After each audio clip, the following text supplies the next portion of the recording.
Hello friends, welcome back to new video. আজকের ভিডিওর মধ্যে আপনারা জানবেন যে একটি পায়রার পর গণনা কিভাবে করতে হয়, আর পায়রার পর গণনা করেও এর বয়স নির্ধারণ করা যেতে পারে। তো তবে একটা ধাড়ি পায়রার ক্ষেত্রে বয়স নির্ধারণ করাটা একটু কঠিন, কিন্তু যেহেতু যে বাচ্চা আপনার বাড়িতে উঠবে, তো সে বাচ্চা ওঠার পর থেকে দশক কমপ্লিট করা অবধি আপনারা বুঝতে পারবেন যে তার বয়সটা কত হচ্ছে বা সে কত পর এখন ফেলেছে। তো সেটাই আমি আজকে এই ভিডিওর মধ্যে বলবো আপনাদের। তো ফার্স্ট, এই যে পায়রাটা আমার বাড়ির একটি নর পায়রা, তো এর ফেদার যেহেতু ক্যাচ করা আছে, আমি তাও চেষ্টা করব আপনাদের দেখাবার, এরই মধ্যে বোঝাবার চেষ্টা করব। ঠিক আছে, ফার্স্ট হচ্ছে পায়রার যে ফেদার, এই যে ফেদার গুলো আপনারা দেখছেন, এই যে ফেদার, এগুলো হচ্ছে বগলের ফেদার। এই ফেদার গুলোকে বলা হয় বগলের ফেদার। এই ফেদার গুলো কি হয়, পায়রা যখন ফ্লাই করে তখন পায়রাটিকে আকাশে ভেসে থাকতে সাহায্য করে। আর পায়রা যে দম, মানে ও যে ওড়ে, তার জন্য হেল্প করে হচ্ছে এই পরগুলো, যেহেতু কাটা আছে। এই যে দেখছেন এখানে একটা পর বেরিয়েছে ছোট্ট, এই যে পর, এটা হচ্ছে 9, আর এটা হচ্ছে 9 আর 10 পর। তো এখানে ফেদার গুলো আমি কেটে রেখেছি।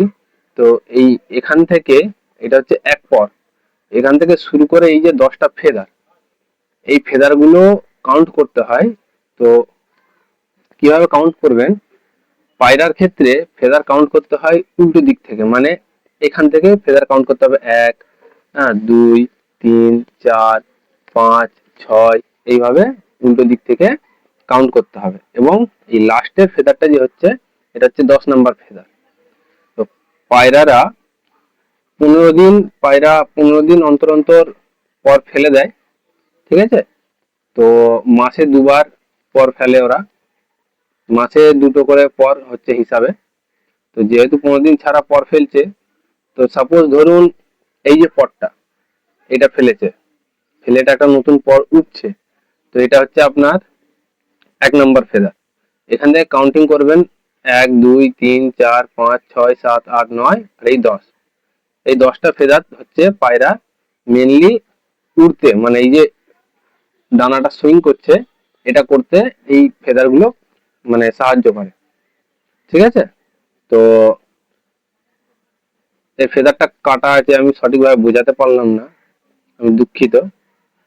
তো অন্য পায়রাও আর নেই যে আমি ভালো ফেদারওয়ালা পায়রা দিয়ে আমি আপনাদেরকে বোঝাবো, যেহেতু সবই আমি, আপনারা জানেন যে আমি সবই পায়রা তুলে দিয়েছিলাম অসুবিধার কারণে, তুলে আবার নতুন করে পায়রা শখ করছি আপনাদেরই সব জন্য। ঠিক আছে, তো এই যে পায়রাটা দেখুন, এটা আমার বাড়ির মেল পায়রা, শখ করুন, দুর্ধর্ষ পায়রা, দুর্ধর্ষ পায়রা।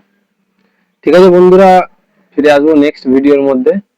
চেষ্টা করব পরবর্তী ভিডিওতে আরো ভালোভাবে বোঝাবার।